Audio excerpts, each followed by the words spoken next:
Hi, I'm just here today to have a little chat about social media. Now, I already shot some video earlier about whether you need social media if you're an aspiring author, if you need a separate social media account as an author.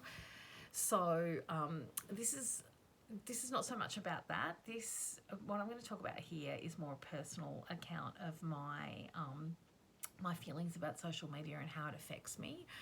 And I just thought it might be interesting for people to think about, particularly people who are just starting out and haven't got separate public author accounts yet.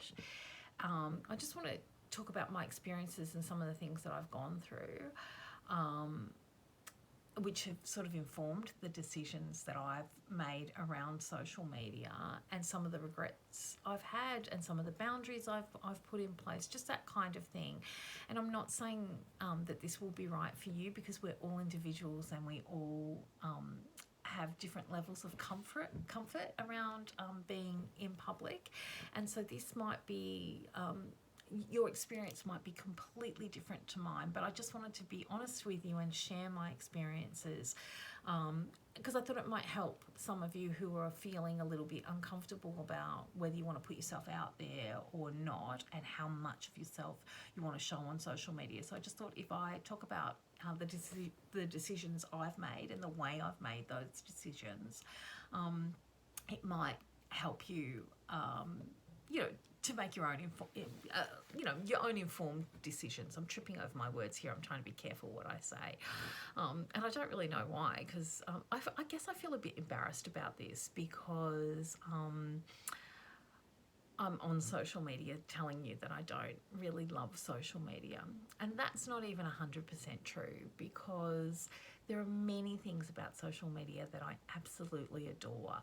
I adore that I'm part of a reading and writing community that is wonderfully supportive most of the time, and that, for instance, when I brought out my last book at the start of a worldwide pandemic, and where Australia had just gone into lockdown and all the bookshops were closed to customers walking through the door, not an ideal time to be publishing a book.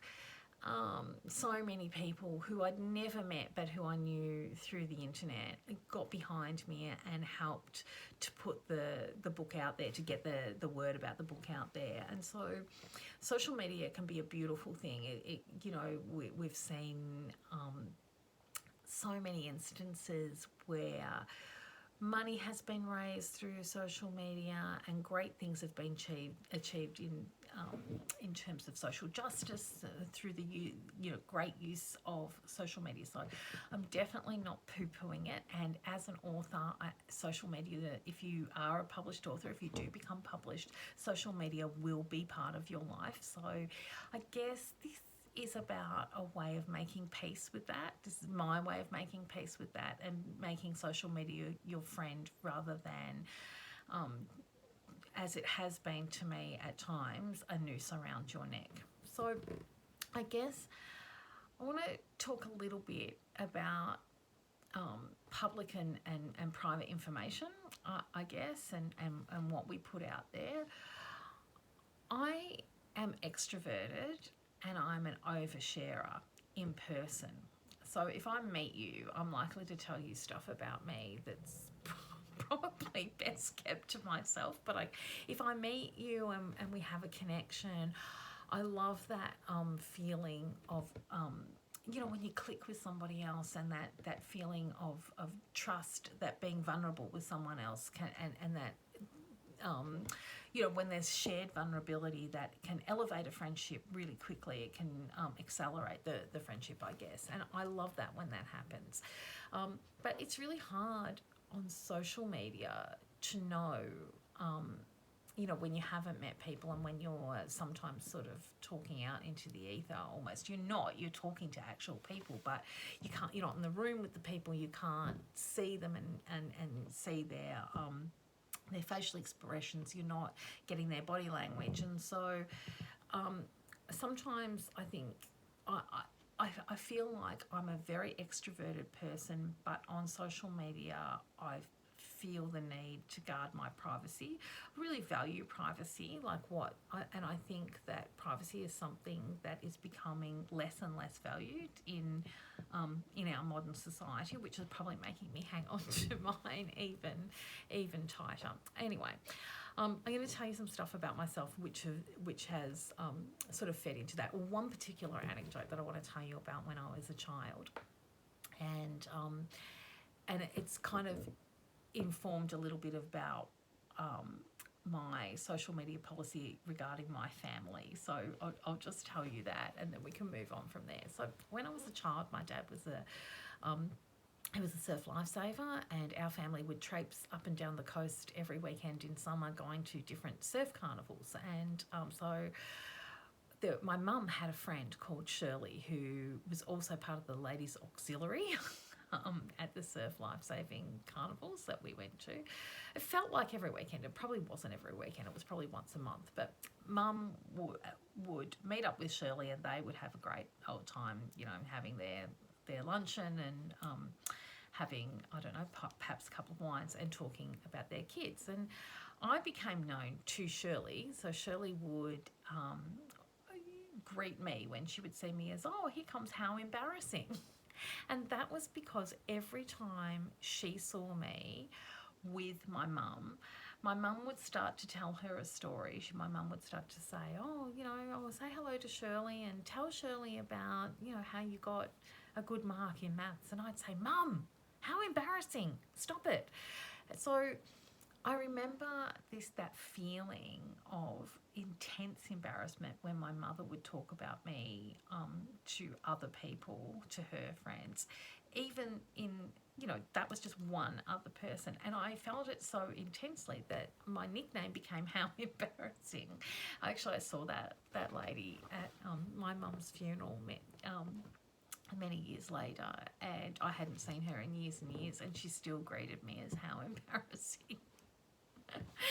Anyway, what I'm saying is, as a teenager, I was intensely private, as most teenagers are, and I didn't want my mum to have control over my story. I wanted to have control of that. And to this day, I remember that feeling, and I just think I'm so glad that I grew up in the time when there was no social media, because my mum was very gregarious and had many friends, and she probably would have been a social influencer or something, and my whole teenage life would have been out there on show for everyone to see. Anyway, so that experience has informed my choice, and this was just instinct on my part, is to not put my kids on my social media account. And I think in the end, that has kind of served me well. I just had this caution about it, this natural caution. It wasn't, I didn't make a hard and fast rule, and occasionally I have shared the odd photo of them, particularly when we travel. But, and it's not about, I know lots of people had, particularly, when my kids were little, and lots of the social media platforms were newer than what they are now. People had safety concerns about their children, which are also valid. But mine has not been their physical safety. I don't generally think that some stalker's going to come and grab them, particularly not now because they're adults. So I think, really go give it a good crack, and you don't think you're going to take my big burly boys away easily. One of them turns 25 next week. But what I mean is, I think it's served them well. I've been very careful about protecting not so much their physical safety, but their mental health safety, and so that's something to think about if you are an aspiring author and you have kids. It's not to say that you shouldn't do it. I'm certainly not saying that. It's just something that might be worth thinking about, particularly if you have teenagers. Generally, they kind of solve that problem for you themselves because they don't want to be on your social media. But anyway, so I've kind of that was one thing that I did that was just instinct. So that's something you can think about, how much of your life, like, you want to be authentic and you want to present your real self, but you have to, I think, weigh up the cost of that to your family life and to your relationship, your future relationship with your children, whether they're going to be happy with that or not. And the answer might be that very happy, and that's fine. I think for my kids are intensely private, all three of them, and so that's worked out to be a kind of a good decision that I didn't really consciously make. It was just an instinct thing.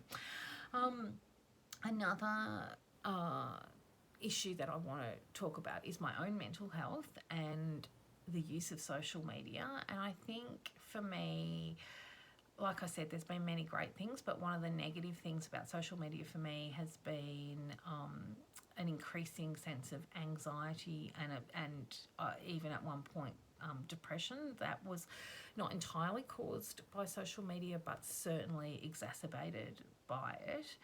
And I think we don't realise how much we compare ourselves to others. I find that I don't want to be in competition with other authors, and I try really hard not to run my own race, and that's something that I talk about a lot to aspiring authors about, keeping to your own goals and measuring your success in terms of whether you're hitting your own goals, not anybody else's success or anybody else's goals, just your own.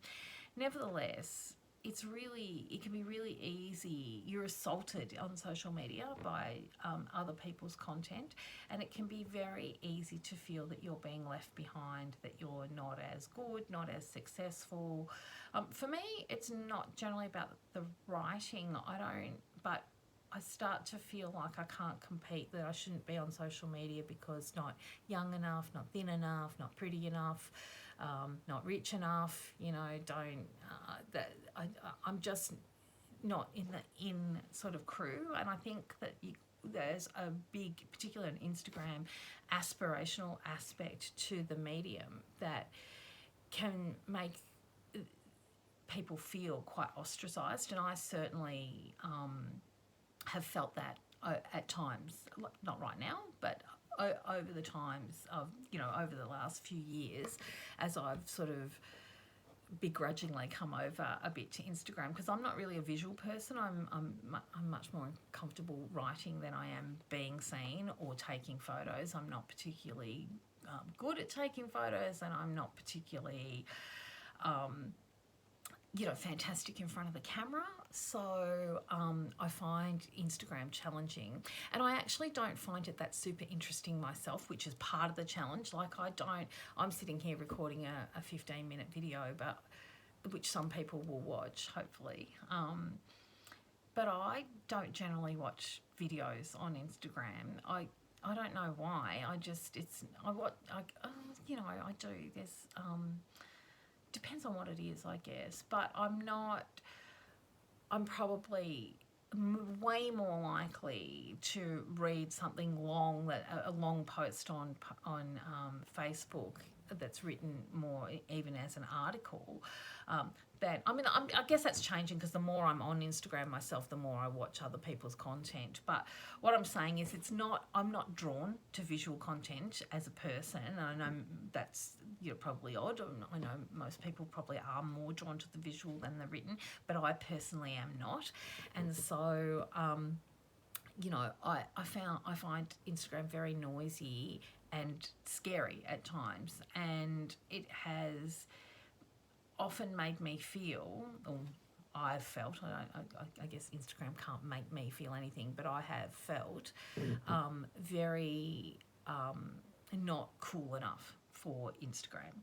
And I guess, and that's my issue, there's no there's no one to blame for this. It's 100% my issue. But what I'm saying is you have to be careful when you're putting yourself out there as a public person, because things are going to be said to you. You're going to get comments, and they're not always going to be positive ones. People say awful things at times. Not generally. Most of the comments I get are beautiful and lovely, but your books are going to be critiqued, and people are going to say things, negative things about your books, and then inexplicably they're going to tag you. And I don't mind people critiquing my books negatively, because that's their right. But I don't understand why they want me to see it, because it's actually hurtful. That I've been fortunate that hasn't happened very often. In fact, seldom. So, so seldom that if it has happened, I probably remember your name. I'm kidding, I don't. What I'm saying is that it can be very, it can be very difficult to remain true to yourself and be your authentic self on social media and remain positive. Today, for instance, I installed one of those filters, put the makeup on, and I was like, oh my God, this is unbelievable. This is what people do.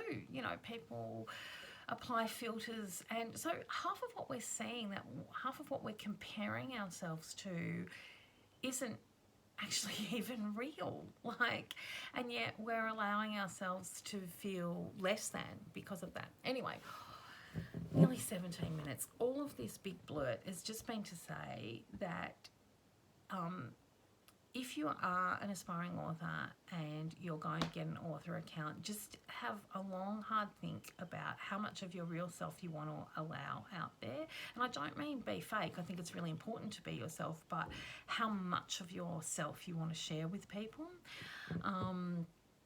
And you need to sort of develop a bit of a thick skin, because people, no matter, you can be the most brilliant writer on earth and you're still going to get negative feedback about your book and about yourself, about what you wear, about who you are, about what you do, how you raise your kids, because you're out there in the public eye, and so there's always going to be people who have things to say. You're also going to be assaulted by a lot of really well-meaning people who sometimes share things because your writing has moved them, and that's beautiful and I was going to say enjoyable. Enjoyable is the wrong word, but I really appreciate it when people share their stories with me. But it can take an emotional toll on you as well, particularly when people disclose things. If you've written about things like death, I've written books about ovarian cancer. I've written books about weight, not about weight loss itself, but about people's headspace and about their body image, and people share quite have personal stories with me, which I really appreciate. But it does sometimes take an emotional toll on me, and particularly when I've got other things going on in my life that might be stressful or personally difficult. So I guess what I'm saying is protect yourself, put some boundaries in place. If you follow accounts that are making you feel less than, and that's not their fault. People are not putting themselves out there to do it. They're just sharing their own truth, and that's great. But sometimes inadvertently that can make some of us feel like we don't measure up. And so and half the time it's not even real. Like I said, what we're comparing ourselves to is not. It's spin. It's everyone, all of us, me, you, everyone. We're all putting a curated picture of ourselves and our lives on social media. So if you're worried about it, make sure that you put some boundaries in place. So don't follow people or mute people. You can mute people or snooze people on Facebook. I can't remember what the term is on Facebook, but I know on Instagram you can mute people so you don't see their posts, that you remain a follower of theirs, but you know their posts don't show up in your feed, so you're not stressed by it. Or just completely unfollow if you're not friends with the people in real life. Just unfollow accounts that are making you feel nervous or worried or anxious, or if you find yourself feeling competitive or comparing yourself negatively to an account, just unfollow it. Be careful what personal information you share about yourself, what identifying information you share about yourself and your family. If you're comfortable with your kids being on your account, that's great. But if you're not, well then, there's nothing wrong with the account being just about you. If you're a writer, you're the writer. Readers are coming for you, so you don't have to be.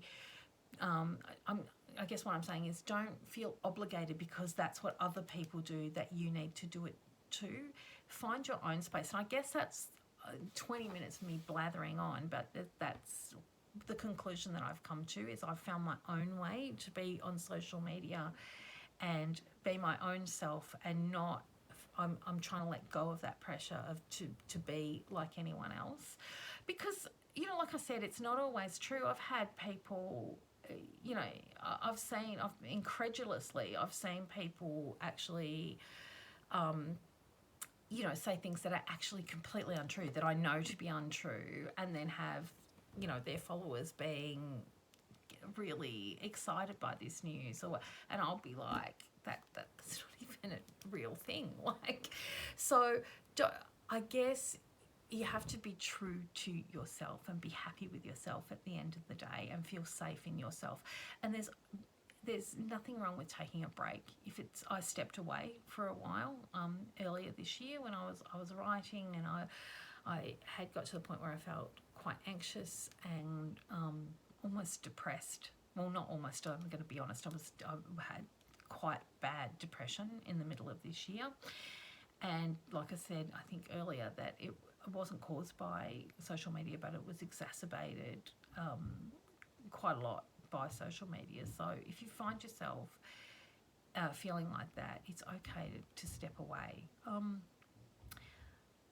This has been 22 minutes of me blathering on, and I think it's really gone nowhere. So congratulations if you've made it to the end. But I guess I'm going to finish by saying, if social media stresses you, or if you're feeling uncomfortable but you don't want to step away, reach out. Find like-minded people. Try and surround yourself with people that you feel safe with, and make them your crew, and then branch out from there. I think that's kind of what the conclusion I've come to, that I'm surrounding myself with beautiful people that make me feel good about myself, and other people can sort of just drift away, I think. I hope somewhere in that 23-minute ramble you found something of use to you. See ya.